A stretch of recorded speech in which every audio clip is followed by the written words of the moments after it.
하나님 아버지, 오늘 이 새벽에도 우리가 영과 진리로 예배하기를 원하고 믿음을 가지고 주의 말씀을 보고 또 주의 말씀을 받기 원합니다.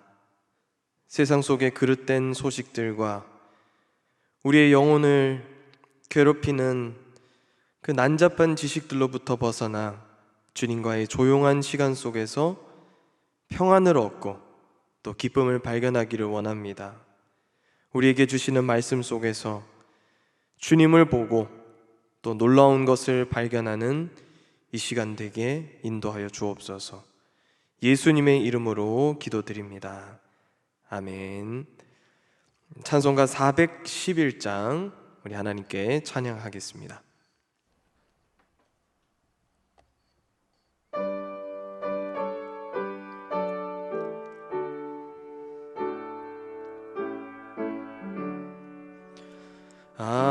내 맘속에 참된 평화 있네.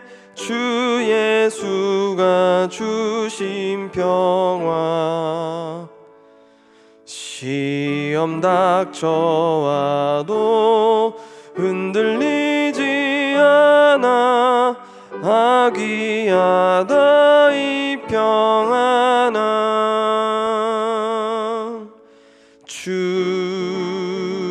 항상 계셔 내 맘속에. 주가 항상 계셔 기쁘다. 주 나의 맘에 계셔 위로하시네.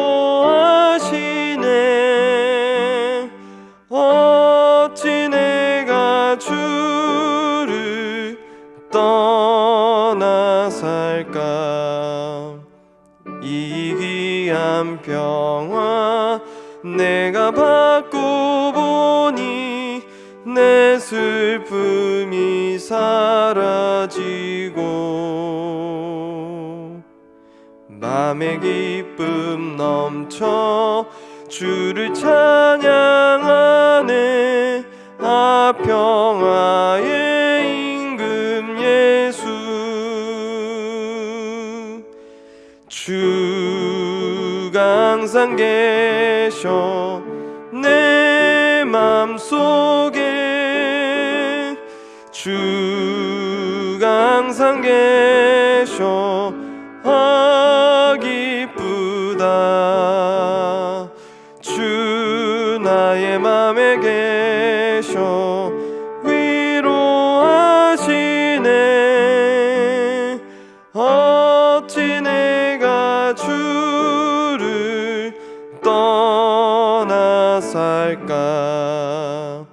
주 날개 아래 내가 사는 동안 이 보배를 빛내리라.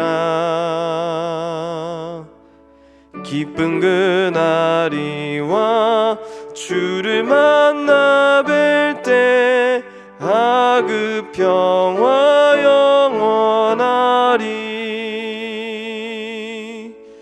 주가 항상 계셔 내 맘속에. 주가 항상 계셔 기쁘다. 주 나의 맘에 계셔 위로하시네. 어찌 내가 주를 떠나 살까. 아멘. 이 시간 하나님께서 우리에게 주시는 말씀은 구약성경 전도서 5장 10절에서 마지막 20절까지의 말씀입니다.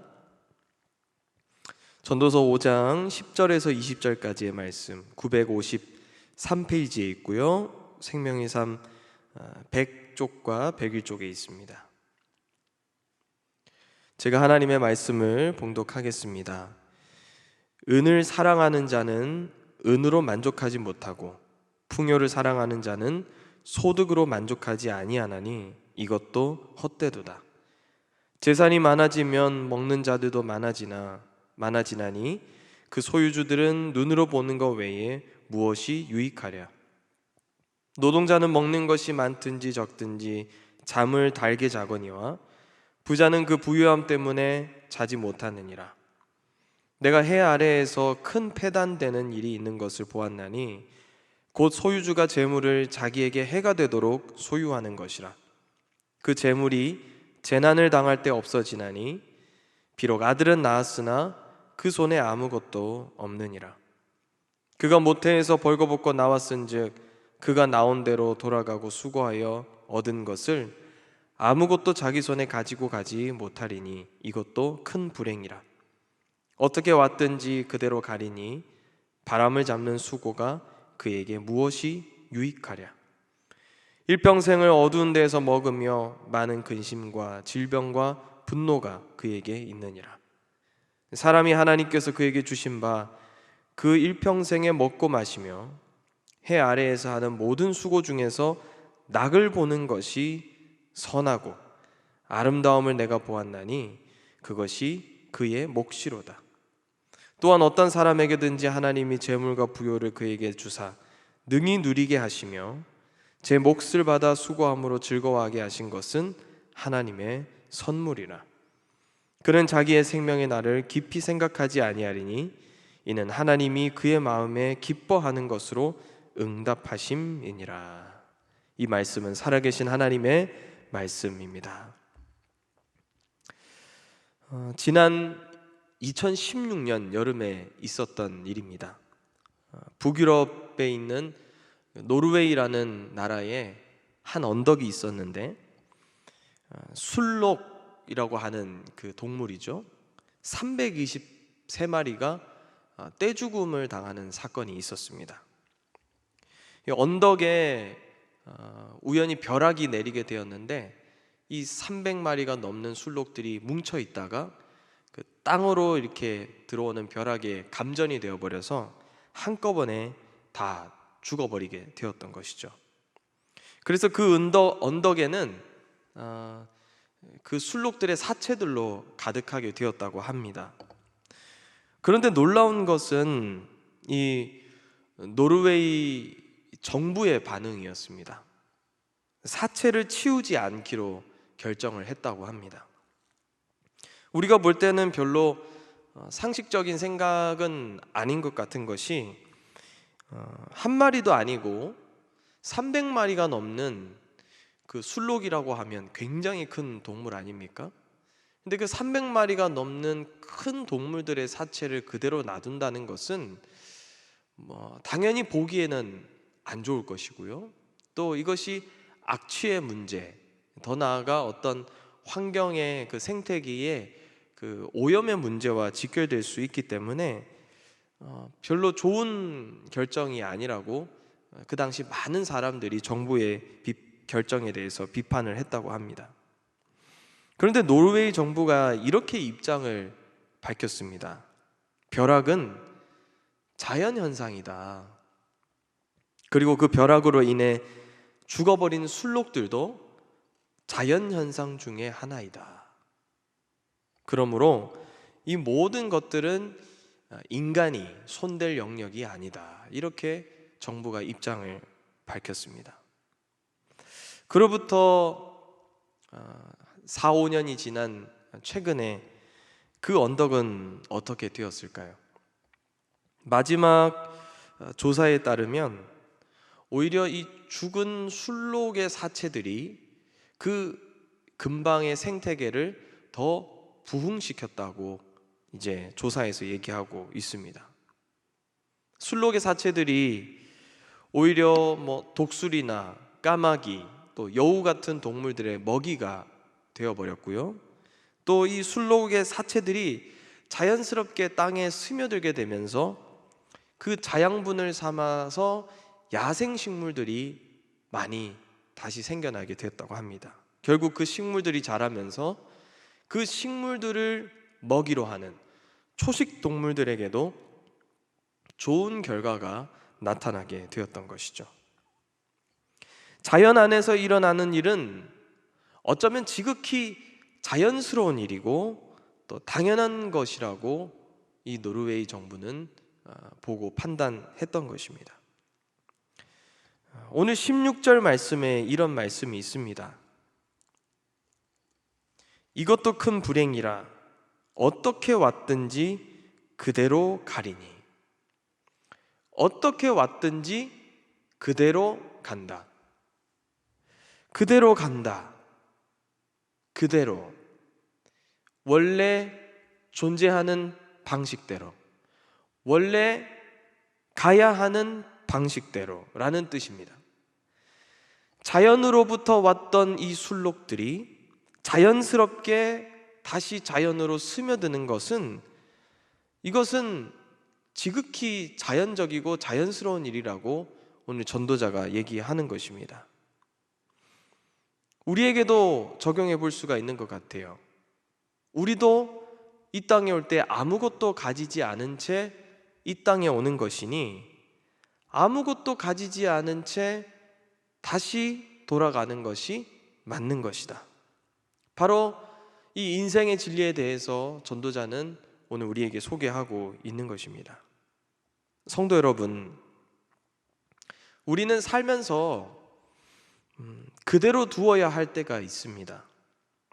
예를 들어 우리가 뛰어난 화가의 그림을 보면서 야, 저 그림에 이것이 좀 더 추가되었으면 좋겠다라는 생각을 가지고 그 그림에 무언가를 추가하거나 첨가해버리면 그 그림은 그때로부터 더 이상의 값어치가 없게 되는 것이죠. 그 그림이 가장 값어치 있는 상태가 되려면 그림 그대로를 그냥 놔두는 것입니다. 그대로 두는 것이 더 나을 때가 우리 인생에 참 많이 있습니다. 고통을 그대로 겪어야 할 때가 있고, 고스란히 아픔이 우리에게 오는 것을 참고 인내해야 할 때가 있습니다. 바로 이 진리를 터득하는 것이 가장 큰 인생의 지혜를 얻는 것이 됩니다. 우리가 어쩌면 인생을 살면서, 삶을 살면서 모순을 느끼는 이유는 무엇이냐면 자꾸 우리가 무언가를 첨가하려고 해서 그렇게 생각되는 것일지도 모르겠습니다. 그대로, 창조의 섭리대로, 순리대로, 하나님이 운행하시는 대로 우리의 인생이 그냥 그렇게 흘러가도록 놔두면 될 텐데, 우리 인간 안에 있는 본질적인 결핍, 바로 아무것도 없는 것을 견디지 못해서 자꾸 무언가를 더하는 것, 이것이 오히려 우리의 삶을 더 복잡하게 만들어버릴 때가 많이 있다는 것입니다. 전도자의 일갈은 우리의 영혼에 다소 자극이 되는 것 같습니다. 앞서 우리가 전도서 3장에서 들여다보았듯이 전도자는 인생의 때에 대해서 강조하고 있습니다. 좋을 때가 있으면 좋지 않을 때가 있는 것입니다. 근데 이 말을 다른 말로 얘기해 보면 좋을 때와 안 좋을 때가 있으니 너는 그 때가 지금 왜 나에게 찾아왔냐, 이렇게 질문하기보다는 그 때를 그대로 받아들이는 것, 그 때를 그저 수용하는 것이 진짜 지혜다. 오늘 전도자는 우리에게 이렇게 말씀하고 있는 것입니다. 본문 10절 11절 말씀을 제가 한 번 더 읽겠습니다. 은을 사랑하는 자는 은으로 만족하지 못하고 풍요를 사랑하는 자는 소득으로 만족하지 아니하나니 이것도 헛되도다. 재산이 많아지면 먹는 자들도 많아지나니 그 소유주들은 눈으로 보는 것 외에 무엇이 유익하랴. 은을 사랑하는 자, 재물을 좋아하고 재물을 쌓아가는 자. 그런데 은을 좋아하고 재물을 좋아하는데 이 사람들이 만족하지 못하다고 얘기하고 있어요. 자신이 좋아하는 것, 자신이 돈을 좋아하고 재물을 좋아해서 그 돈과 재물을 모으는데, 자신이 좋아하는 것을 모으는데 왜 만족하지 못했을까요? 자신의 인생을 있는 그대로로 흘려보내는 것을 깨닫지 못했기 때문입니다. 내가 조금 부요해도, 아니면 내가 조금 가난해도 내 인생 그대로를 하나님이 주장하고 계시니 나도 내 인생을 긍정하고 사랑하려는 그 지혜가 없기 때문에 자꾸 무언가를 더 가지려고 하고, 실제로 무언가를 더 가진다고 하여도 만족하지 못하는 삶이 되어버린 것입니다. 12절에서도 계속해서 얘기합니다. 내가 해야 노동자는 먹는 것이 많든지 적든지 잠을 달게 자거니와 부자는 그 부요함 때문에 자지 못하느니라. 부자가 너무너무 풍요로워지면 당연히 그 부자의 삶은 건강해지고 또 윤택해지고 정신이 맑아지고 더 좋아져야 하는 것 아니겠습니까? 그런데 오히려 그렇지 못하다는 것입니다. 성도 여러분, 돈과 재산을 쌓아도 만족하지 못하는 것은 내가 무엇을 얻어야 진짜 만족할 수 있는지를 아직도 깨닫지 못했다는 것입니다. 그것을 깨닫는 것이 바로 지혜입니다. 이 인생의 진리를 깨닫는 것이 축복이라고 전도자는 우리에게 말씀하고 있습니다. 그러면서 세상에서 일어나는 한 가지 사례를 설명합니다. 13절 말씀 한번 더 읽겠습니다. 내가 해 아래에서 큰 패단되는 일이 있는 것을 보았나니 곧 소유주가 재물을 자기에게 해가 되도록 소유하는 것이라. 여러분, 얼마 전 신문을 통해서 알게 된 소식이 있지 않습니까? 빌라만 1000채를 가지고 있었던 소위 빌라왕이라고 불리는 그 부동산 투기업자가 있었는데 안타깝게도 죽었습니다. 그래서 한순간에 죽어버린 그 일 때문에 지금 여러 좀 사회적인 문제들이 양산되고 있는 것을 우리가 볼 수가 있어요. 그런데 그 빌라왕, 정작 빌라 한 채도 가져가지 못했습니다. 이게 바로 전도자가 보았던 인생의 씁쓸함이었습니다. 아무것도 가지지 못할 인생을 왜 굳이 무언가를 자꾸 더해가면서 첨가해가면서 아등바등 불안해하면서 너는 그 인생을 살고 있는 거니? 우리에게 일갈하고 있는 것이죠. 사랑하는 여러분, 목표만 쫓아가는 이 시대, 가치보다는 진리를 쫓아가는 이 시대 속에서 저와 여러분들은 오늘 이 말씀 속에서 무엇을 깨달아야 할까요? 우리는 이 땅에 살면서 우리 인생을 그대로 두는 것을 연습해야 합니다. 마지막 18절 말씀을 제가 읽겠습니다. 사람이 하나님께서 그에게 주신 바 그 일평생에 먹고 마시며 해 아래에서 하는 모든 수고 중에서 낙을 보는 것이 선하고 아름다움을 내가 보았나니 그것이 그의 몫이로다. 아멘. 우리의 인생 그대로 하나님이 섭리해 가시는 것 그대로, 그래서 그 하나님과 함께 나는 호흡하면서 살아가는 것, 그 삶이 우리에게 필요하다는 것입니다. 그렇게 내가 그 인생을 바라보고 또 그 삶을 대하는 것이 가장 아름답게 내가 삶을 바라보고 삶을 대하는 것이라고 오늘 말씀은 우리에게 얘기하고 있습니다. 모든 것은 그대로 두되 한 가지를 전도자가 우리에게 요청합니다. 바로 보는 것입니다. 무엇을 보나요? 수고 속에서 낙을 보는 것입니다. 힘듦 속에서 즐거움을 보고 선함을 보고 아름다움을 발견하는 것입니다. 그 즐겁고 선하고 아름다운 것을 너희들의 수고 속에서 보아야 한다. 발견해야 한다. 이렇게 지금 하나님께서 우리에게 말씀하는 것이죠. 다른 말로 얘기하면 기쁨을 잃어버리지 않는 것입니다. 기쁨을 잃어버리지 않는 인생, 기쁨을 잃어버리지 않는 삶, 나에게 기쁨을 주는 가치들, 그것이 음식이든 시간이든 사랑이든 어떤 존재이든 바로 지금 이 순간 우리에게 허락된 기쁨을 인생 후반부의 시간으로 절대 유보시키지 말라고 오늘 전도자는 우리에게 말씀하고 있습니다.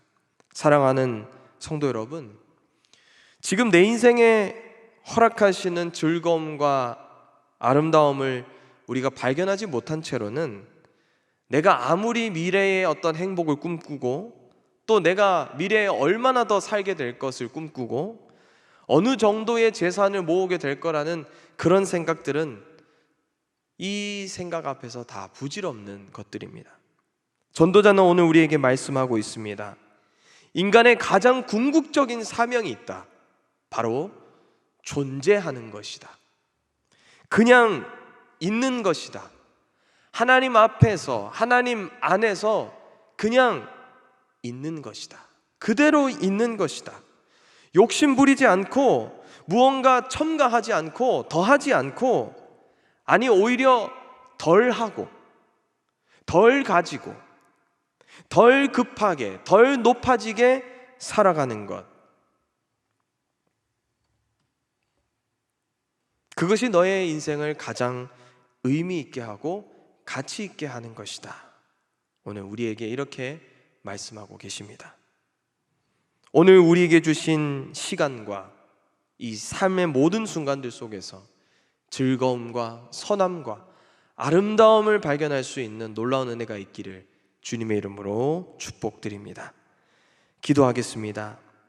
하나님 아버지,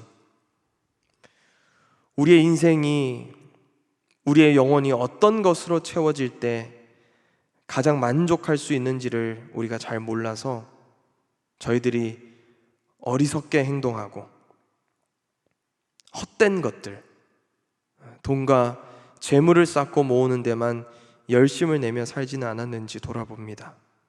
정작 우리의 인생은 하나님이 우리에게 주신 처음의 모습, 그대로의 모습, 그게 가장 아름답고 만족스러운 삶인데 저희들 하나님을 깊이 신뢰하지 못하고 자꾸 삶에 무언가를 더하고 첨가하고 싸우려고 했습니다.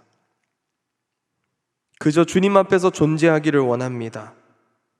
나에게 기쁨을 주는 가치들은 이미 나를 둘러싸고 있으니 이 시간 영안을 열어 즐거움과 아름다움과 선함을 발견하는 지혜를 허락하여 주옵소서. 지금 나에게 임하고 있는 행복은 고사한 채 약속되지도 않은 훗날의 행복을 위해 지금 나에게 주시는 기쁨을 뒤로 유보시키지 않게 하시고 주님 앞에서 언제나 즐거움을 발견할 수 있는 우리의 삶이 되도록 인도하여 주옵소서. 제1공동체가 구원의 방주 역할을 잘 감당하기 위해 기도로 함께 하시는 원로 목사님 붙들어 주시고 담임 목사님 강건함으로 충만케 하셔서 안산제일공동체 말씀으로 든든히 세워가도록 인도하여 주옵소서. 하나님의 영으로 충만하게 하셔서 이웃의 아픔과 도시의 필요에 민감히 반응하시는 분별력을 더하여 주옵소서. 내일은 새로운 항종짓들이 세워지고 교회와 이웃을 섬기며 나가도록 모든 일꾼들이 함께 결단할 것입니다.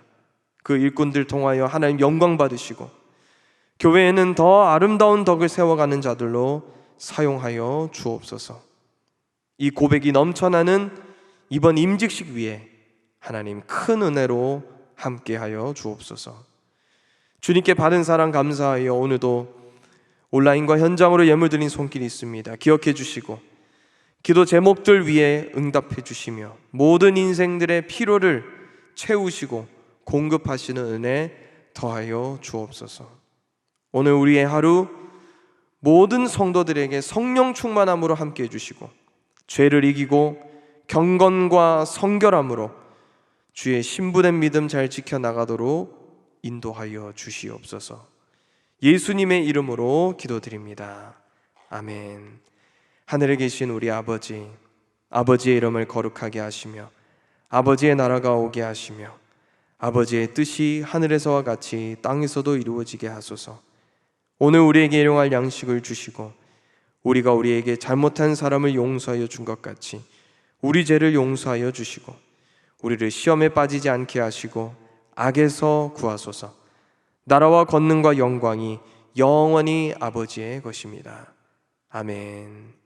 이 시간 계속해서 기도하실 때 나라와 민족 또 교회를 위해서 특별히 오늘 우리에게 주신 말씀을 놓고 계속해서 기도의 자리로 나아가겠습니다.